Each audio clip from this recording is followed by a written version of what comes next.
14 વિવાહ સંસ્કાર એટલે વિવાહ સંસ્કાર। ભારતીય પ્રાચીન જીવન પદ્ધતિમાં 16 સંસ્કારની પરંપરા પ્રચલિત છે। એવી માન્યતા છે કે પ્રત્યેક માણસ જન્મની સાથે કેટલાક ગુણો લઈને આવે છે। એ જન્મજાત ગુણોની જાળવણી થવી જોઈએ, વળી એની સાથે સાથે બીજા આવશ્યક અનેક ગુણોનું માણસમાં સ્થાપન પણ થવું જોઈએ। આ માટેની યોજના તરીકે આ 16 સંસ્કારનું પ્રચલન સાર્વજનિક રીતે કરવામાં આવ્યું છે। અત્યારે આ બધા સંસ્કારોમાંથી કેટલાક સાર્વજનિક રહ્યા છે, જ્યારે કેટલાક અમુક પરિવારો સુધી સીમિત થઈ ગયા છે। આજે સાર્વજનિક રહેલા સંસ્કારોમાં સૌથી પ્રથમ ક્રમાંકે વિવાહ સંસ્કાર છે। વિવાહ સંસ્કાર અંતર્ગત અનેક વિધિઓ કરવાના થતા હોય છે। વિવાહ સંસ્કારમાં જે વિધિઓ થતી હોય છે તે વિધિઓનો આધાર કલ્પશાસ્ત્ર છે। વૈદિક સાહિત્યમાં વેદાંત તરીકે પ્રસિદ્ધ 6 શાસ્ત્રોમાં આ કલ્પશાસ્ત્રનો સમાવેશ થાય છે। આ કલ્પશાસ્ત્ર વળી ધર્મસૂત્ર, શ્લોકસૂત્ર, ગૃહ્યસૂત્ર અને શુલ્બસૂત્ર એમ 4 ભાગમાં વહેંચાયેલો છે। તેમાંથી મુખ્યત્વે ગૃહ્યસૂત્રોના આધારે વિવાહ વગેરે સંસ્કારોનો વિધિ નક્કી થાય છે। આ વિધિમાં પરિક્રમા અને સપ્તપદી મુખ્ય છે।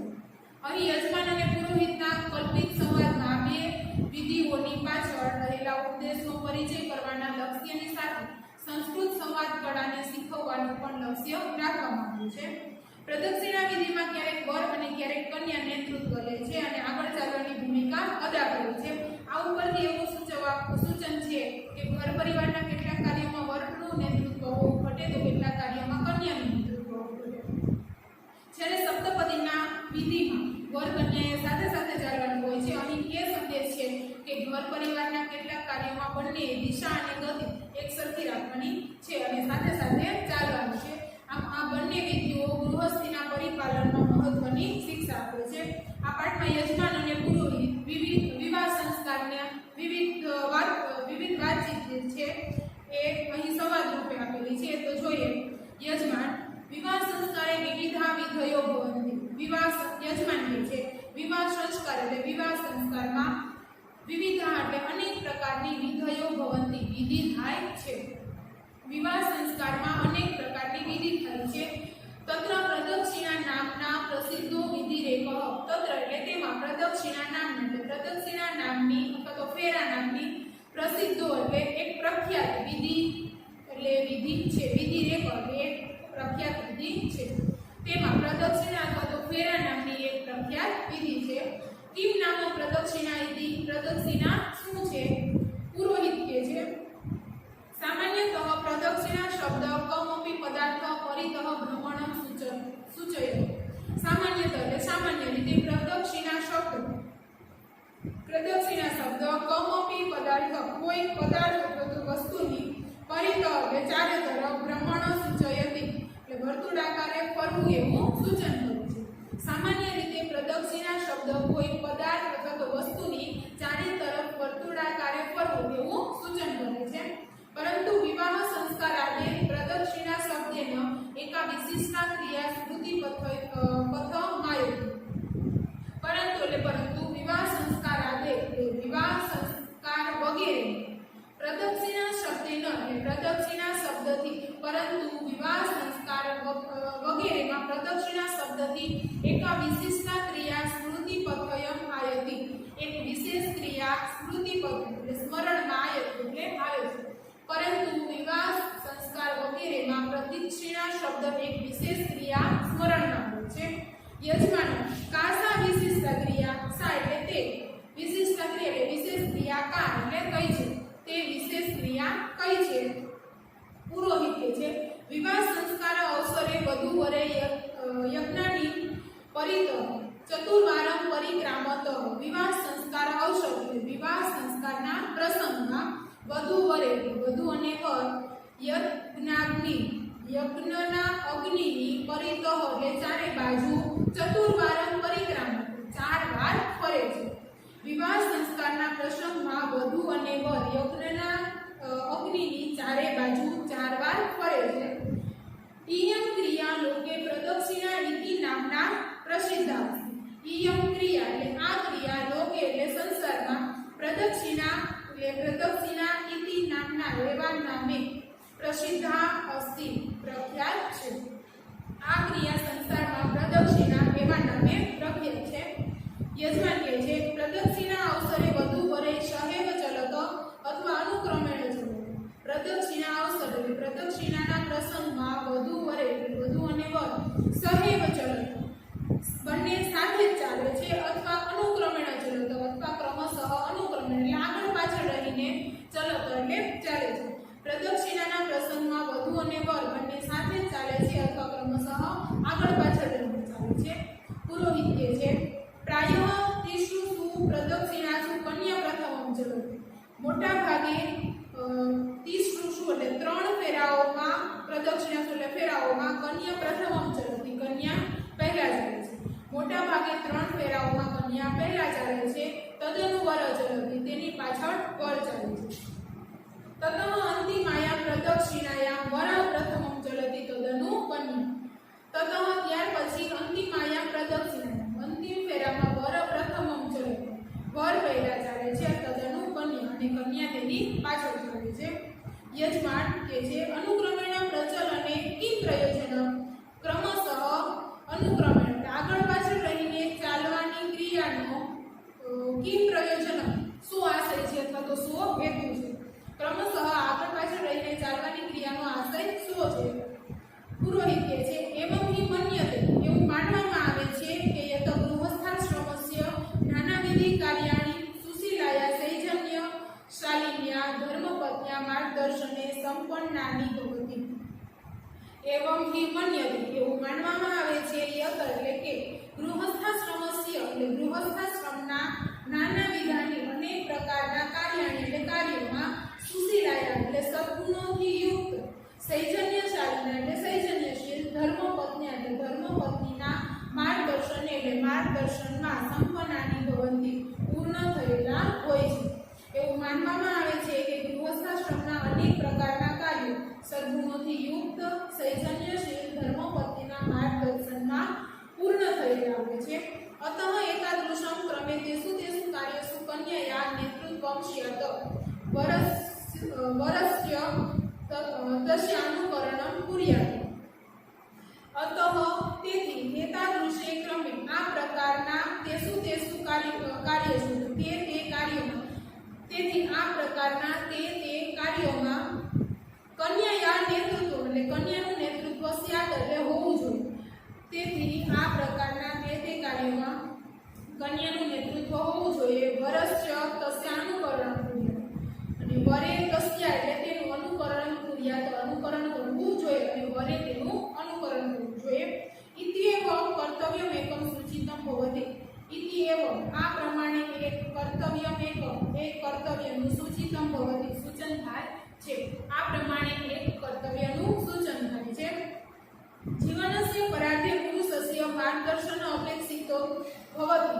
જીવનસ્ય પરાધ્ય જીવનના પાછળના ભાગમાં પુરુષસ્ય એટલે પુરુષના માર્ગદર્શન અપેક્ષિત માર્ગદર્શનની જરૂર ભવતિથી રહે છે. જીવનના પાછળના ભાગમાં પુરુષના માર્ગદર્શનની જરૂર રહે છે. ચતુર્થ્યામ પ્રદક્ષિણાયામ વરઃ અગ્રિમો ભવતિ. તેથી ચોથા ફેરામાં વર આગળ હોય છે. અર્થાત તત્ર વરસ્ય નેતૃત્વમ સ્યાત કન્યા ચ તસ્ય અનુકરણમ કુર્યાત. અર્થાત તેમાં વરસ્ય નેતૃત્વમ સ્યાત વરનું નેતૃત્વ સ્યાત એટલે હોવું જોઈએ. અર્થાત તેમાં વરનું નેતૃત્વ હોવું જોઈએ. કન્યા ચ તસ્ય અનુકરણમ કુર્યાત કન્યાએ તેનું અનુકરણ કરવું જોઈએ. ઇત્યેવમ અપરમ કર્તવ્યમ એકમ સૂચિતમ ભવતિ. ઇત્યેવમ આ પ્રમાણે અપરમ એટલે બીજા કર્તવ્યમ એકમ સૂચિતમ ભવતિ એક કર્તવ્યનું સૂચન થાય છે. આ પ્રમાણે બીજા એક કર્તવ્યનું સૂચન થાય છે. યજમાન કહે છે ભગવાન શ્રીમાન મયા એતત શ્રુતમ યત ધર્મ અર્થ કામ મોક્ષ ચતુર્વિધ પુરુષાર્થા સંતિ. મયા એતત શ્રુતમ મેં એવું સાંભળેલું છે યત એટલે કે શ્રીમાન મેં એવું સાંભળેલું છે કે ધર્મ અર્થ કામ મોક્ષ એટલે ધર્મ અર્થ કામ અને મોક્ષ ઇતિ એમ ચતુર્વિધ પુરુષાર્થા સંતિ એમ 4 પ્રકારના પુરુષાર્થો હોય છે. યજમાન મેં અથવા તો શ્રીમાન મેં એવું સાંભળેલું છે કે ધર્મ અર્થ કામ અને મોક્ષ એમ 4 પ્રકારના પુરુષાર્થો હોય છે. તેસુ પ્રારંભિકેસુ ત્રિસુ કન્યાયાહ નેતૃત્વમ ભવતિ. તેસુ એટલે તેમાં પ્રારંભિકેસુ એટલે શરૂઆતના ત્રિસુ એટલે 3 પુરુષાર્થમાં કન્યાયાહ નેતૃત્વમ ભવતી કન્યાનું નેતૃત્વ હોય છે. તેમાં શરૂઆતના 3 પુરુષાર્થમાં એટલે કે ધર્મ, અર્થ અને કામ એ 3 પુરુષાર્થમાં કન્યાનું નેતૃત્વ હોય છે. ચતુર્થે ચ મોક્ષ નામકે પુરુષાર્થે વરસ્યું અને ચતુર્થે એટલે ચોથા મોક્ષ નામકે મોક્ષ નામના પુરુષાર્થે એટલે પુરુષાર્થમાં વરસ્યું એટલે વરનું નેતૃત્વ હોય છે અને ચોથા મોક્ષ નામના પુરુષાર્થમાં વરનું નેતૃત્વ હોય છે. પુરોહિત કે છે આમ એતદ અપી સત્યમ, આમ એટલે હા, એતદ અપી આ પણ સત્યમ અસ્તિ સાચું છે, આ પણ સાચું છે. યજમાન કહે છે કેચન કથયંતી યત પ્રદક્ષિણા સપ્ત ભવંતી, કેચન એટલે કેટલાક લોકો કથયંતી એટલે કહે છે, કેટલાક લોકો કહે છે કે યત પ્રદક્ષિણા સપ્ત ભવંતી, સપ્ત એટલે 7, પ્રદક્ષિણા એટલે પ્રદક્ષિણા અથવા તો ફેરાઓ ભવંતી હોય છે. કેટલાક લોકો કહે છે કે 7 પ્રદક્ષિણાઓ અથવા તો 7 ફેરાઓ હોય છે. પુરોહિત કહે છે વિવાહ સંસ્કારે પ્રદક્ષિણા તું ચતસ્ત્ર એવ ભવંતી, વિવાહ સંસ્કાર એટલે વિવાહ સંસ્કારમાં પ્રદક્ષિણા એટલે પ્રદક્ષિણાઓ તું એટલે તો, ચતસ્ત્ર એવ 4 જ ભવંતી એટલે હોય છે. વિવાહ સંસ્કારમાં પ્રદક્ષિણાઓ તો 4 જ હોય છે. સપ્ત સંખ્યા તો સપ્તપદી નામકે એકેન અન્યન વિધિનામ સહ સંબંધાવસ્તિ, સપ્ત સંખ્યા તો એટલે 7ની સંખ્યા તો એટલે તો, 7ની સંખ્યા તો સપ્તપદી નામકેન સપ્તપદી નામના એકેન એટલે એક અન્યન વિધિના સહ એક અન્ય વિધિ સાથે સંબંધાવસ્તિ જોડાયેલી છે. 7ની સંખ્યા તો સપ્તપદી નામના એક અન્ય વિધિની સાથે જોડાયેલી છે. યજમાન કિમ ઇદમ સપ્તમહાર સપ્તપદી, સપ્તના 7 પદાના એટલે પગલાઓનો સમાહાર એટલે સમૂહ, 7 પગલાઓનો સમૂહ એટલે સપ્તપદી, 7 પગલાઓનો સમૂહ એટલે સપ્તપદી. ઇયમ સપ્તપદી વૈદિકસ્ય વિવાહ વિધે આત્મા, ઇયમ સપ્તપદી એટલે આ સપ્તપદી વૈદિકસ્ય એટલે વૈદિક, વિવાહ વિધે એટલે વિવાહ વિધિનો આત્મા એટલે આત્મા છે. આ સપ્તપદી વૈદિક વિવાહ વિધિનો આત્મા છે. યજમાન અસ્મિન વિધિ કિમ ભવતિ, અસ્મિન વિધિ એટલે આ વિધિમાં કિમ ભવતિ એટલે શું થાય છે, આ વિધિમાં શું થાય છે. પુરોહિત કહે છે અસ્મિન વિધિ વધુ વરે જગત વ્યાપકસ્ય ઈશ્વરસ્ય દેવતાના પ્રતિનિધિ રૂપસ્ય અગ્નિ સમાજસ્ય ચ સમક્ષમ એકસ્યામ દિશાયામ સમાનયા ગત્યા સહભાવેન ચ સપ્તપદાની ચલન. અસ્મિન વિધિ એટલે આ વિધિમાં વધુ વરે એટલે વધુ અને વ જગત વ્યાપકસ્ય ઈશ્વરસ્ય જગત વ્યાપક પરમેશ્વરની દેવતાના એટલે દેવતાના પ્રતિનિધિ રૂપસ્ય એટલે પ્રતિનિધિત્વ રૂપ એવા અગ્નિ એટલે અગ્નિદેવની આ વિધિમાં વધુ અને વર જગત વ્યાપક પરમેશ્વરની દેવતાના પ્રતિનિધિત્વ રૂપ એવા અગ્નિદેવની સમાજસ્ય અને સમાજની સમક્ષમ એટલે સમક્ષ અને સમાજની સમક્ષ એકસ્યામ દિશાએ એક દિશામાં સમાનયા ગત્યા સમાન ગતિથી સહભાવેન ચ એક સપ્તપદાની ચલત, સહભાવેન એક સાથે રહીને સપ્તપદાની ચલત 7 પગલા ચાલે છે. આ વિધિમાં વધુ અને વર જગત વ્યાપક પરમેશ્વરની દેવતાના પ્રતિનિધિત્વ રૂપ એવા અગ્નિદેવની અને સમાજની સમક્ષ એક દિશામાં સમાન ગતિથી એક સાથે રહીને 7 પગલા ચાલે છે. યજમાન કહે છે અસ્ય કિમ તાત્પર્ય, આનો આશય શું છે, આનું તાત્પર્ય શું છે. પુરોહિત કહે છે વિવાહેન વિધિના વધુ વરસ્ય ચ આત્માનો એક્યમ સાધ્યતે, વિવાહેન વિધિના વિવાહ વિધિ વડે વધુ વરસ્ય વધુ અને વર બંને આત્માનો એક્યમ સાધ્યતે પોતાની એકતાને સાધે છે. વિવાહ વિધિ વડે વધુ અને વર બંને પોતાની એકતાને સાધે છે. અર્થાત શરીરેણ ભિન્ને અપી વધુ વરે આત્માના એકત્વમ ભજત, અર્થાત એટલે કે શરીરેણ એટલે શરીરથી ભિન્ને અપી જુદા હોવા છતાં પણ વધુ વરે વધુ અને વર આત્માના એકત્વ બંને આત્માથી એકત્વમ ભજત બંને પવિત્ર મનથી એકતા પામે છે. અર્થાત શરીરથી જુદા હોવા છતાં વધુ અને વર બંને પવિત્ર મનથી એકતા પામે છે. આત્મનો એક્યત્વાત ઉભયો ગમનસ્ય દિશા ગતિશ્ચ સર્વત્ર સમાનતા ભજવે. આત્મનો એટલે વ્યક્તિની એકત્વાત એટલે એકતામાંથી ઉભયો એટલે બંનેના ગમનસ્ય દિશા ગમનની દિશા ગતિશ્ચ ચ એટલે અને ગતિ એટલે ગતિ વડે સર્વત્ર સમાનતા ભજત સર્વત્ર સમાનતા પામે છે. વ્યક્તિની એકતામાંથી બંનેના ગમનની દિશા અને ગતિ વડે સર્વત્ર સમાનતા પામે છે. દિશાયા સમાનતા અર્થાત વિચારસ્ય એકતા. દિશાયા સમાનતા એટલે દિશાની સમાનતા અર્થાત એટલે દિશાની સમાનતા એટલે વિચારસ્ય એક વિચારની એકતા. દિશાની સમાનતા એટલે વિચારની એકતા. ગતિ સમાનતા અર્થાત ઉદ્યોગે સમાનમ સહભાગી. ગતિ સમાનતા એટલે ગતિની સમાનતા અર્થાત એટલે ગતિની સમાનતા એટલે ઉદ્યોગે એટલે કાર્યમાં સમાનમ એટલે સમાન સહભાગીત્વ સહભાગીપણ. ગતિની સમાનતા એટલે કાર્યમાં સમાન સહભાગીત્વ. વધુ વરે યદા સમાનમ એવં વિચારયત સમાનમ ચ ઉદ્યોગમ કુરુત તદા તે ગૃહસ્થાશ્રમસ્ય લક્ષ્યમ અવશ્યમેવ પ્રાપ્નુત. વધુ વરે યદા સમાનમ એવં વધુ વરે વધુ અને વર યદા એટલે બંને જો સમાનમ એવ વિચારે બંને સમાનપણે જ વિચાર કરે. જ્યારે વધુ અને વર બંને સમાનપણે જ વિચાર કરે સમાનમ ચ ઉદ્યોગમ કુરુત અને સમાન જ કાર્ય કરે તદા તે ગૃહસ્થાશ્રમસ્ય ત્યારે તેઓ ગૃહસ્થાશ્રમના લક્ષ્યમ અવશ્યમેવ ધ્યેયને નિશ્ચિત રૂપે પ્રાપ્ત કરે છે. જ્યારે વધુ અને વર બંને સમાનપણે જ વિચાર કરે છે અને સમાનપણે જ કાર્ય કરે છે ત્યારે તે બંને ગૃહસ્થાશ્રમના ધ્યેયને નિશ્ચિત રૂપે પ્રાપ્ત કરે છે.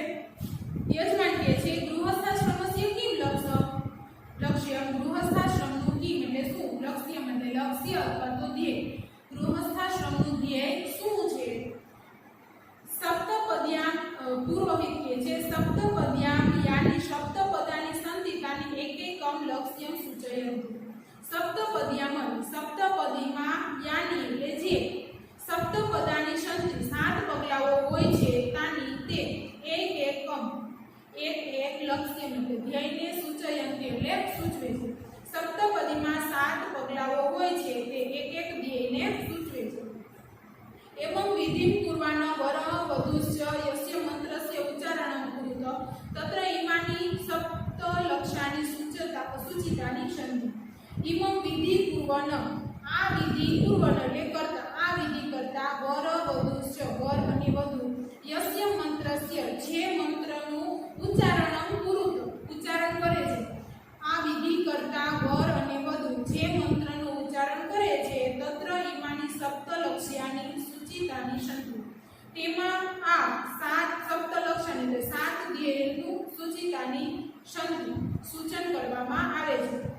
આ વિધિ કરતા વર અને વધુ જે મંત્રોનું ઉચ્ચારણ કરે છે તેમાં આ 7 ધ્યેયોનું સૂચન કરવામાં આવે છે. પેલું અન્નાધ્યેય સ્પર્યાય એટલે અન્ન વગેરેની સમૃદ્ધિ માટે. બીજું બલાય એટલે શક્તિ માટે. ત્રીજું ધનાદિના એટલે ધન સંપત્તિની ઉન્નતિ એટલે ઉન્નતિ માટે ધન સંપત્તિની ઉન્નતિ માટે. ચોથું સુખાય એટલે સુખ માટે. પાંચમું સહાયકાનામ પશુનામ પ્રાપ્ય સહાયકાનામ મદદરૂપ થતા પશુનામ પ્રાપ્ય તે કૃષિમાં મદદરૂપ થતા પશુઓની પ્રાપ્તિ માટે. છઠ્ઠું ઋતુભ્ય અર્થાત ઋતુનામ સુખાનુભવાય. ઋતુભ્ય ઋતુઓ માટે અર્થાત એટલે કે ઋતુનામ સુખાનુભવાય પ્રત્યેક ઋતુમાં સુખના અનુભવ માટે. સાતમું સર્વ પ્રાણી નામ મિત્રતા સર્વ પ્રાણીઓની મિત્રતા છે. ભવેદિતિ ચ સપ્તપદ લક્ષ્યાની નિર્ધારિતાની સંતિ. આમ 7 ધ્યેયો નિર્ધારિત થયેલા છે. અન્નાધ્યેય એટલે અન્ન વગેરેની સમૃદ્ધિ માટે. બીજું બલાય એટલે શક્તિ માટે. ત્રીજું ધનાદિ ધન સંપત્તિની ઉન્નતિ માટે ધન સંપત્તિની ઉન્નતિ માટે. ચોથું સુખાય એટલે સુખ માટે. પાંચમું સહાયકાનામ પશુનામ પ્રાપ્ય કૃષિ વગેરેમાં મદદરૂપ થતા પ્રાણીઓની પ્રાપ્તિ માટે. છઠ્ઠું ઋતુભ્ય અર્થાત ઋતુનામ સુખા માટે એટલે કે પ્રત્યેક ઋતુમાં સુખના અનુભવ માટે. સાતમું, સર્વ પ્રાણીના મિત્રતા ભરે. સર્વ પ્રાણીઓની મિત્રતા કાજે. ઇતિ ચ સપ્ત લક્ષ્યાની નિર્ધારિતાની શક્તિ. આમ 7 ધ્યેયો નિર્ધારિત થયેલા છે. યજમાન કહે છે સમ્યક પ્રબોધિત અહમ ભવતા. હું આપની પાસેથી, અહમ એટલે હું, ભવતા એટલે આપની પાસેથી, સમ્યક એટલે સારો એવો, પ્રબોધિત એટલે ઉપદેશ પામ્યો છું. હું આપની પાસેથી સારો એવો ઉપદેશ પામ્યો છું. ભવતે નમો નમઃ. આપ, ભવતે એટલે આપને, નમો નમઃ હું નમન કરું છું. હું આપને નમન કરું છું. પુરોહિત કહે છે સ્વસ્તિ ભવતે, તમારું કલ્યાણ થાઓ. સત્યા સંતુ યજમાનસ્ય કામ. યજમાનની કામ માટે સર્વ ઈચ્છાઓ સત્યા સંતુ, સફળ થાઓ અથવા તો સત્ય થાઓ. યજમાનની સર્વ ઈચ્છાઓ સફળ થાઓ. પ્રસ્તુત પાઠમાં વિવાહ સંસ્કાર એમાં 2 તો કે ફેરાઓ અને સપ્તપદી આ 2 વિશેની માહિતી કે યજમાન અને પુરોહિત છે એ બંને એકબીજા સાથે વાતચીત કરે છે.